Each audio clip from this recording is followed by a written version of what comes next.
Après la 4e session de la Energy School, quel bilan pouvez-vous en faire? Le bilan est peut-être que satisfaisant aujourd'hui, dans la mesure où effectivement on va dire entre 70 et 80% des élèves, même s'ils ne travaillent pas dans le groupe énergie, travaillent dans l'activité des médias. Et puis il y en a pas mal qui travaillent sur les radios concurrentes ou alors qui sont dans d'autres activités médias. Mais on va dire que l'avantage et puis on va dire le succès qu'a la school, et là où on en est vraiment ravis, c'est qu'un élève sur deux travaille dans le groupe. Donc sur les 30 élèves, on a 14, enfin un peu moins de 50%, mais on a 14 élèves qui travaillent soit sur Paris, soit en région. Et là on va dire, on parle pas de succès, mais enfin on parle de bons résultats, encourageants. Mais en plus c'est des gens consciencieux, des gens qui ont bien compris comment ça fonctionnait, les méthodes, et qui sont ni formatés ni quoi que ce soit, mais qui ont été formés à ces métiers, qu'ils soient animateurs, qu'ils soient producteurs, webmasters. Et c'est pour ça qu'aujourd'hui qu'on ouvre un petit peu sur d'autres médias, sur d'autres métiers comme chef de projet ou animateur télé. Donc on va dire qu'on est ravis en tout cas de ce succès. Est-ce qu'il y a toujours le même engouement au niveau des inscriptions pour cette école? Bien entendu, la première, elle est, on va dire, comme c'était nouveau, c'était réellement nouveau, une école de radio gratuite. On a eu beaucoup d'inscrits, mais avec le temps, c'est tout à fait normal qu'il y en ait un peu moins, étant donné qu'on a déjà pas mal balayé autour et on a déjà pas mal casté sur toutes les villes. Mais on va revenir à des formules beaucoup plus faciles, c'est-à-dire de laisser une maquette ou plutôt un enregistrement de 30 secondes sur un site ou plutôt sur un numéro Indigo.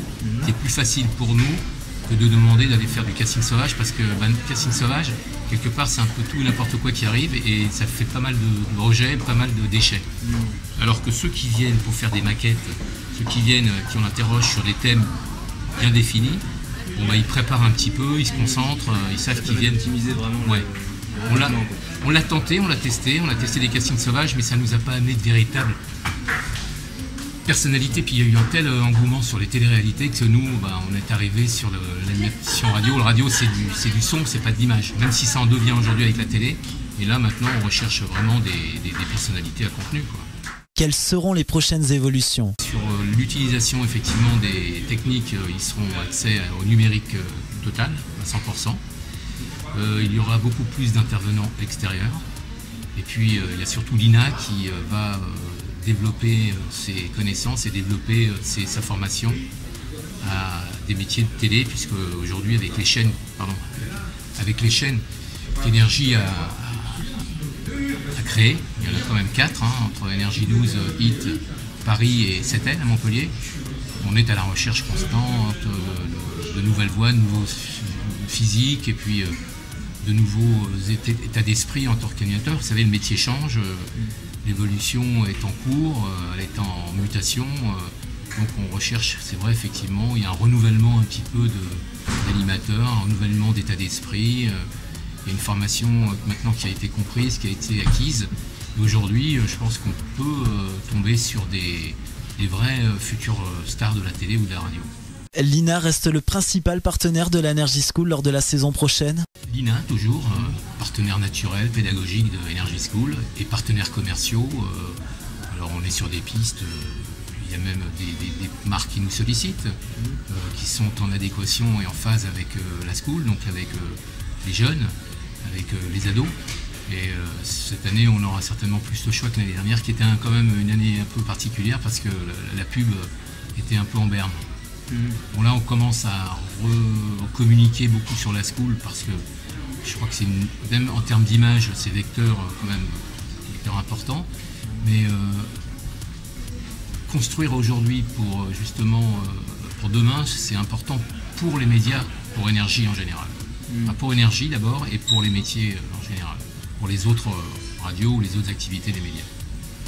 Mais moi je suis très confiant, d'autant plus que cette 4e session elle a été particulièrement riche en rebondissements et riche parce qu'on a eu affaire à des gens, à des jeunes qui connaissaient un petit peu déjà les méthodes, étant donné qu'ils se sont intéressés aux 3 premières, et puis avec toute l'explosion des médias aujourd'hui, que ce soit télé ou radio, il y a de plus en plus de jeunes qui se dirigent vers ces métiers.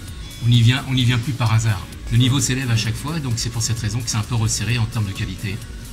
Et Même si on ouvre à tous, maintenant on est très sélectif sur les castings. S'il n'y a pas 10 bons ou 5 bons dans une ville, eh ben, on va les chercher dans d'autres villes. On ne s'arrête plus à 5 ou 10 sélectionnés sur chaque ville. Si on n'a que 3, on en prendra que 3.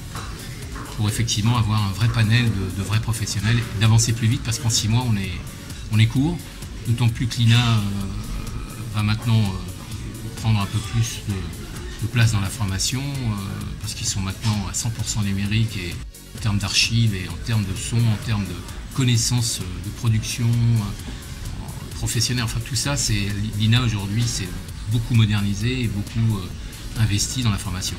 C'est le premier centre de formation quand même en Europe. Donc avec énergie, ça peut que coller, puisqu'on les situe sur le terrain, on les laisse sur le terrain. Donc c'est ce qu'a bien compris la dernière session. Une dernière question. Quand y aura-t-il des filles à la radio via l'Energy School? Quand Energy School a été créée, c'était mon souhait, qu'il y ait beaucoup de voix féminines, enfin plus que la normale. C'est ce que je leur disais, il y a des filles qui commencent, il y a des voix féminines qui commencent maintenant à émerger sur la bande FM, ce qui n'était pas gagné il y a 3 ou 4 ans. Maintenant il faut qu'elles passent l'étape au-dessus, c'est-à-dire maintenant qu'elles se personnalisent, qu'elles s'identifient dans leur contenu. On reconnaît leur voix, maintenant il faut qu'elles trouvent un petit peu leur style à elles, quoi. C'est comme il y a eu des animateurs vedettes, mais ça va venir. Mais on va ouvrir un peu plus. C'est le souhait en tout cas même de l'INA et même d'énergie.